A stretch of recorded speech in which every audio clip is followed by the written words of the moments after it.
ഇന്നത്തെ ഈ ഒരു റെസിപ്പി ഞാനാണെങ്കിൽ ഒരു റീല് കണ്ടിട്ടാണ് കേട്ടോ ചെയ്യാൻ പോകുന്നത്. അപ്പോൾ ആ റീലിലാണെങ്കിൽ പറഞ്ഞത് ഇത് ലാലേട്ടന്റെ സ്പെഷ്യൽ ആയിട്ടുള്ള ഒരു റെസിപ്പി ആണെന്നാണ് കേട്ടോ. അപ്പൊ ഞാനും കൂടി ഒന്ന് ജസ്റ്റ് ഒന്ന് ചെയ്ത് നോക്കാന്ന് വിചാരിച്ചേ.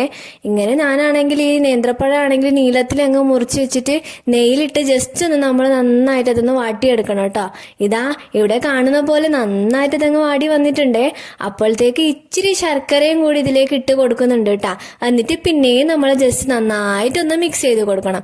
പിന്നെ നമുക്ക് വേണ്ടതാണ് തേങ്ങ. അപ്പൊ തേങ്ങ ഞങ്ങൾ ചിരവിയിട്ട് അതും കൂടി ഇട്ട് കൊടുക്കണേ. അതിന്റെ മുന്നേ ഞാനാണെങ്കിൽ കുറച്ച് ഏലക്ക പൊടിച്ചതും ഇട്ട് കൊടുത്തിട്ടുണ്ടായിരുന്നേ.